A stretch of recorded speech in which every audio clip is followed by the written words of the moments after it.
Hey guys, I'm back. Uh, Therapy went well, but I'm a little bit sore. They worked me hard today.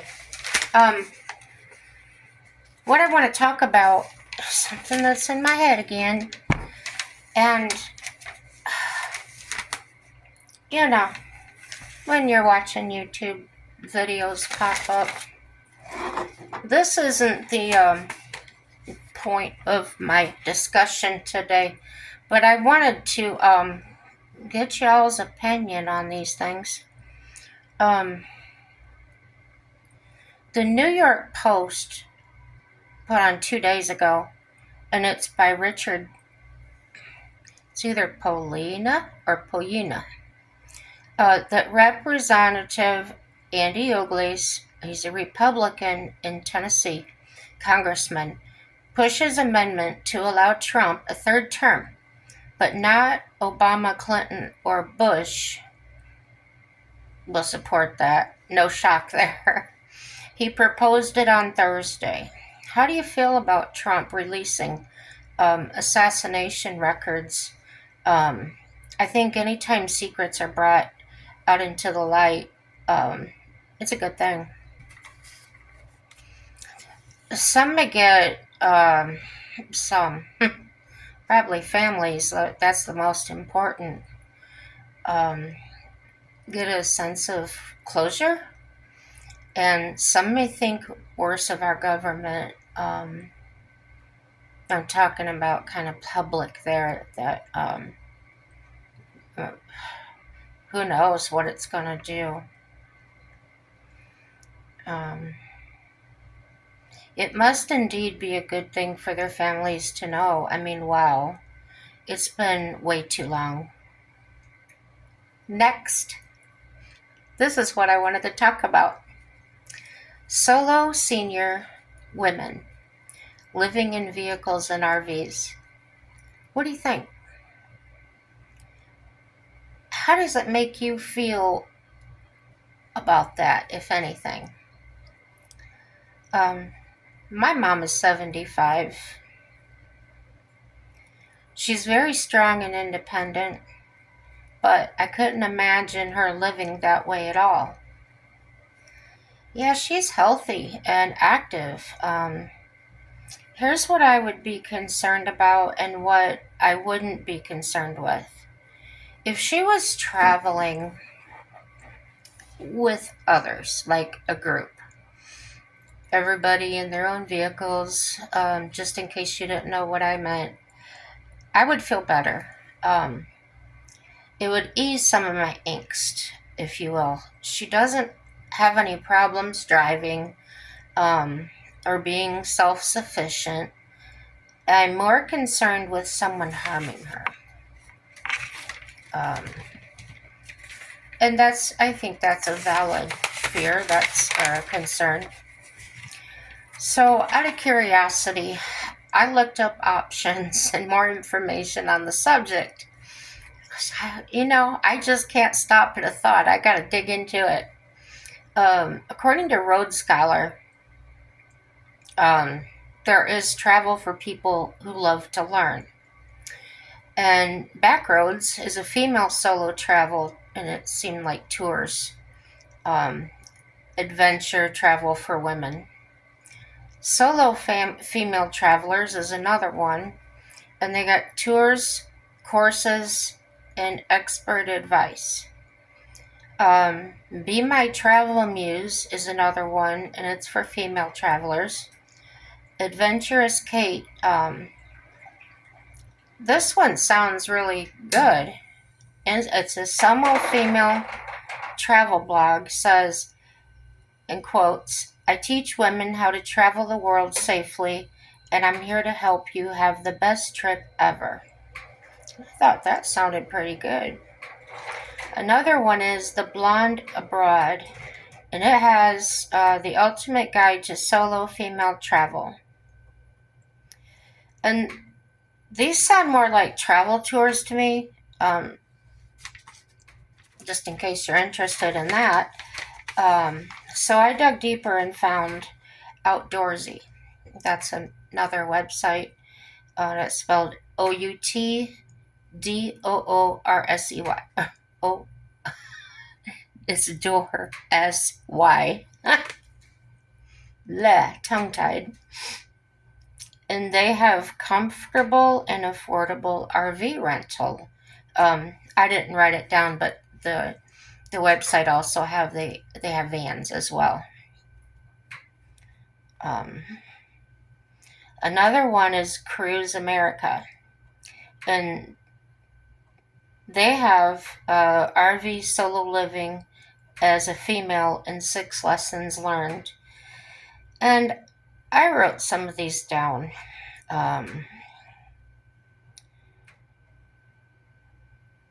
Number 1, use the virtual buddy system. Always let someone,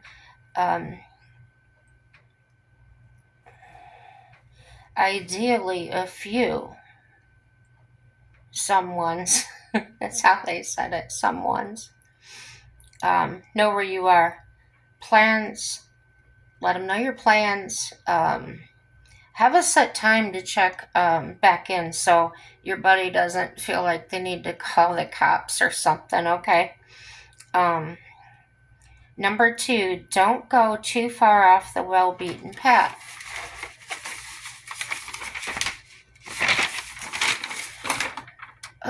Try not to venture too far outside of a town or established campground where you can find help easily if needed. Change up your routine. This tip is true for anyone traveling solo, not just women. Take your walks at different times of the day. Better yet, rotate through a few paths. Basically, you wouldn't want anyone learning your habits and routine. They also put in there, if you go to restaurants, try not to go to the same restaurant or go at different times. Keep your keys handy at all times. Decide where to keep your RV keys when you're not using them and be consistent about that. You won't have to think about finding them if you need to leave in a hurry. Now, I was a locksmith for over 20 years. I'm going to tell you, do not do this. I'm going to tell you first, get several keys made. A lot of my calls were people that lost their keys to RVs and campers. So get them made. If you're pulling a trailer, put them in the glove box of your vehicle. I know my vehicle will not lock. If I lock the door and my key is inside, it pops the locks open. So that would be good if you had one of those in case you did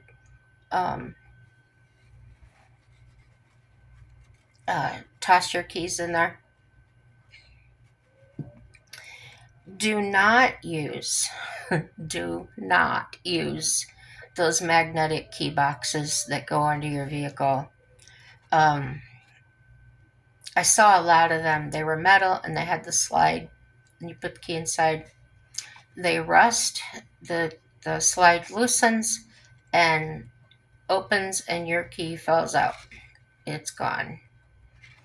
They also fall off, and people have put them in their wheel wells, and when they had the steel bumpers, they used to stick them up in there, and I got a lot of calls because those had fallen off and they didn't have any keys left. So always get your extra keys made. Don't let it go on. That's very important. A lot of people that I had to take care of they only had one key to the vehicle, and they told me, "Oh, I kept meaning to get one, and I didn't." So it ended up costing them, if they had a program key, $250 to $300, and that was because I had to have expensive equipment to program those keys. So I was still cheaper than the dealer, though. That's what they told me. So yeah, it's important to, also the other thing is, I have one of those push button start vehicles, and periodically change your batteries in those. Um, they do wear out, just like any other battery. Um, what I do is I have an extra battery, a brand new one, and I'll throw it either in my glove box, in my purse. So if that ever does happen, if I ever can't get it to work, then I know it's the battery. Uh, like I said before, my husband and I like to be prepared. Um, we don't stock up on a bunch of things, but we want to be prepared for things that could cost us money ahead of time so that we don't have to come up with so much money. Um, we keep a aftermarket warranty on our vehicle, and those actually can be pretty inexpensive. I found out. Now my vehicle is a 2013. It's got 152,000 miles, but I found a warranty that covers everything, even the brakes and well, not the pads, but it covers a lot more than most of them do. And it was only going to be 146 a month. So if you count that up for a year and how much you're paying, um, it's still a lot cheaper than replacing an engine or a transmission. So to me, that was well worth the money. Now, that would get me till 2029 or another 200,000 miles. Isn't that awesome? Or not another 200,000, it's 200,000. So I got 50,000 to go, which I'm not going to do that. I'm not going to use that many. So for me, that was a way to go. One of the top rated ones that I saw was CarChecks, and they weren't as good as the reviews were saying. I found out that they have limited mileage, that you had to turn in all of your service records, really sticky, and their prices,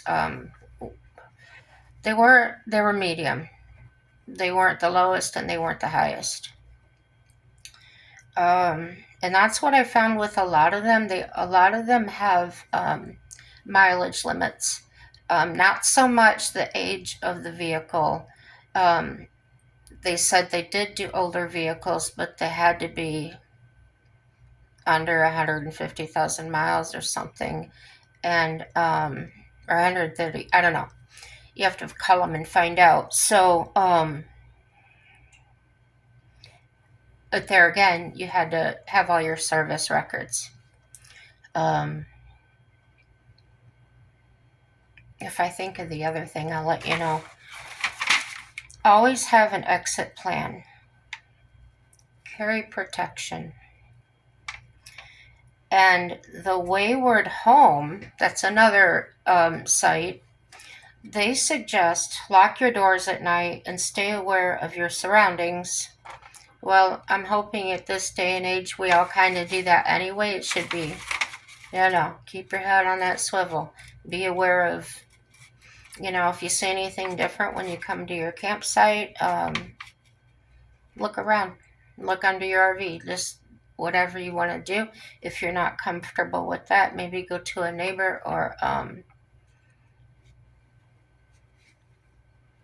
call somebody and stay on the phone with them. That's what I would probably do. Stay on the phone with them. They already know where I'm at. And if something happens, I drop the phone. I can yell into the phone. They're going to know something's up and be able to call somebody. Inform your RV park neighbors that you're traveling alone. That might be a double-edged sword to me. After working security for so many years, the more people around you that know what's going on, the more they know. Use your imagination. You might give them a heads up. Hey, she's alone over here, and I could do something, because you don't know these people. So use your judgment on that one. Keep family and friends up to date on your travel route. Share your location on Google Map with friends. Now, in my case, I wouldn't have anybody to call if I was alone. If something happened to my husband and I decided to go live out on the road, I would have to make friends on the road. Or you have to check into that further. Maybe that'll be another video. What to do if you're alone. Try and avoid staying in places where you're the only RV in the vicinity.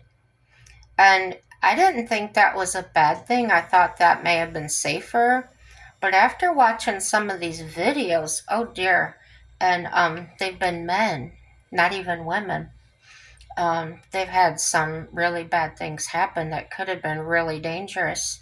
One was, it looked like he was either in a parking lot or on the side of a road, and there was looked like a white building in the background. He was sound asleep, and all of a sudden he heard this bang, bang, bang. It sounded like it was on the roof of his van. And he got up, he turned his camera on. Or no, he was too scared to really do anything, and then he eventually turned the camera on, and you could hear the banging and everything. They were trying his door to see if the door would open, door handles. And he finally got brave enough, and he stuck his camera to the window, and this guy was out there writing something in the humidity on his windows. So that could have been bad. And then the video I saw right after that, there was a guy he's on YouTube all the time. He has some really good videos, and he always shows, he doesn't show where he's at, but he shows the area where he's parked at. Like, he doesn't show a lot of scenery. So I thought he was pretty safe. And it was so dark there. It was like pitch black. And he heard something. So he turned his camera on, and he got up, and someone was trying to open his doors. And he yelled at them, and they took chains and busted out his window. He ended up getting in the van, or getting in the driver's seat and taking off. So that goes back to knowing exactly where your keys are at all times. If you're sleeping in the back of a van, most of them have those built-in cup holders. If I was sleeping in the back, and I would probably just stick my keys right there or something where I can just grab them, run up front, and go. And that would be another thing. Make sure your path is clear to get to that driver's seat. And if somebody's out in front of you, you don't have to run them over and kill them, but you can act like you will. You can hold your foot on the brake and spin gravel like you're taking off real fast, and that might make a move. So, look up these things that you can do. I'm just giving you thoughts of what I might do. I have a camper, a pull-behind camper. I'm apprehensive about that because if I was in that situation, it's not just jump up front and go. Yeah, I've been thinking about that even before I bought the camper, but I chose this because I need the room. I have difficulty getting in and out of my SUV as far as crawling around and things. Yeah. So let's get back to the list. I need to shut my mouth.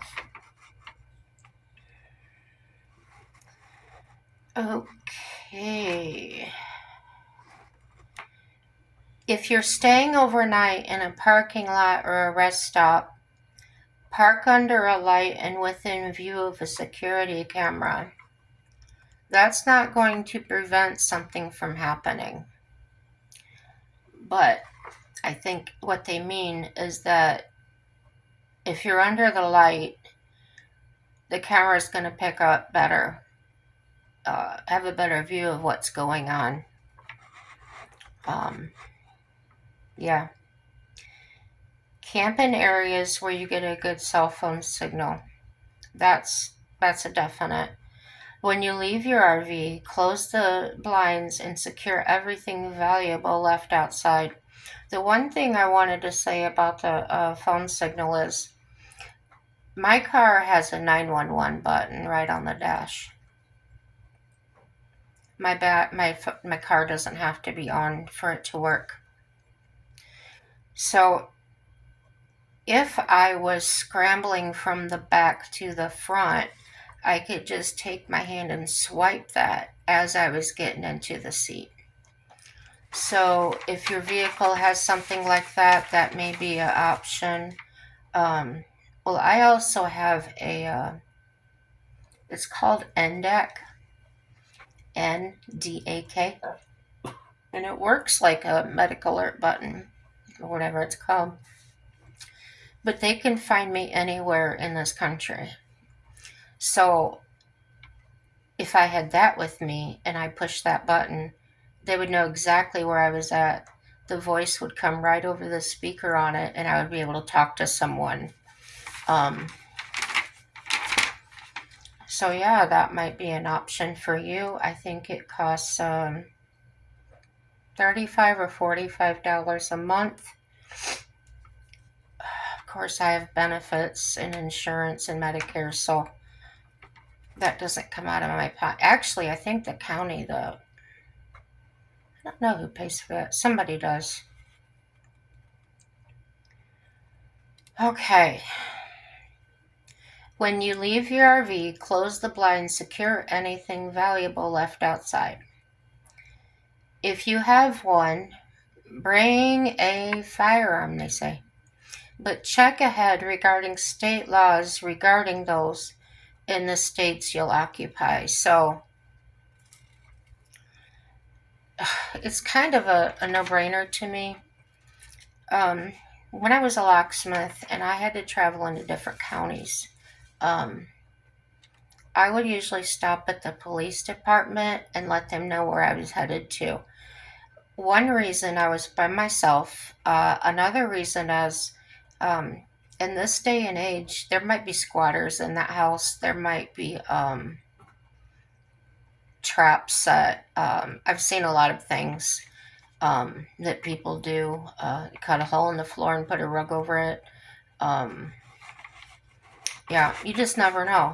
So I would stop and let the police department, if I was working in the city, I'd let the city police department know.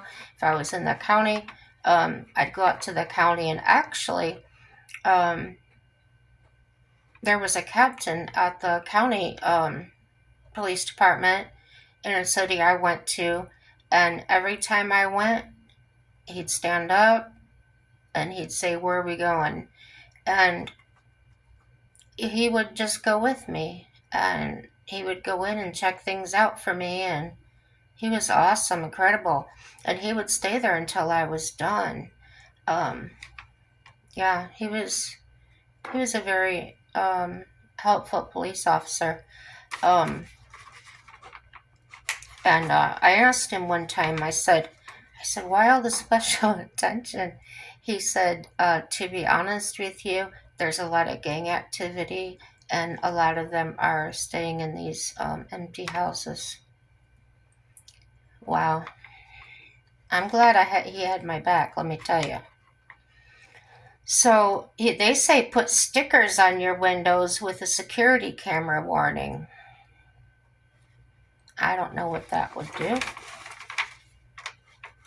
And some of them, they don't care, or they'll cover their face. I don't know. Solo female RVers will also use decoys. And I have seen some on YouTube do that. They set 2 chairs out and they set another pair of shoes or boots can give the illusion you're not alone. So, like, they'll have a men's pair of, you can go to Goodwill, Salvation Army, somewhere, and buy an old beat up pair of boots, men's boots or something, and set them. I probably wouldn't buy brand new ones because that would be like they're not worn, or, you know, we're not stupid. And they say, oh, I said, there's a lot of good information in this article, and per usual, I hit on the highlights, so check it out yourself. There's a lot of reading, but it's really good. I did read you all of the all the steps or all the points they made, but under every point they go into more detail, and some of you might enjoy that. They say try not to that was the end. I'm reading another page over again. So yeah, I hope that helps somebody. I'm going to keep making these types of videos, so I hope you don't get too bored with me. Like I said, it's nice today. It's like 30 degrees. Yay! Let's get the shorts out and the sandals. Oh, there's still snow out there. But yeah, let's be healthy, be kind to one another. Gosh, all my videos keep replaying in my mind because this is kind of cool. I sit here and talk, and I don't really take in what I'm saying because I'm busy saying it. But when I watch the video before I post it, I go, "You said that." You sound smart. You sound like you know what you're talking about. And it's a confidence builder for sure. I'm much more comfortable doing these. I just I wanted to get warm so I can get more content. I'd like to get an actual camera instead of using this phone. But everything in time. Yeah, there's lots to see here in North Dakota, and you know, some of you may never be able to get here, but I can at least show you what it's like. And yeah, like, and let me know you were here. Give me a like. You can dislike. Everybody's got their own way, their own opinion. That's okay. Please subscribe if you like these videos. If you don't like them, comment. Tell me what I can do better. What you'd like to talk about, or gosh, share your own story on here. That'd be awesome. Everything's good, guys. No matter what, everything is good. And happy day to you.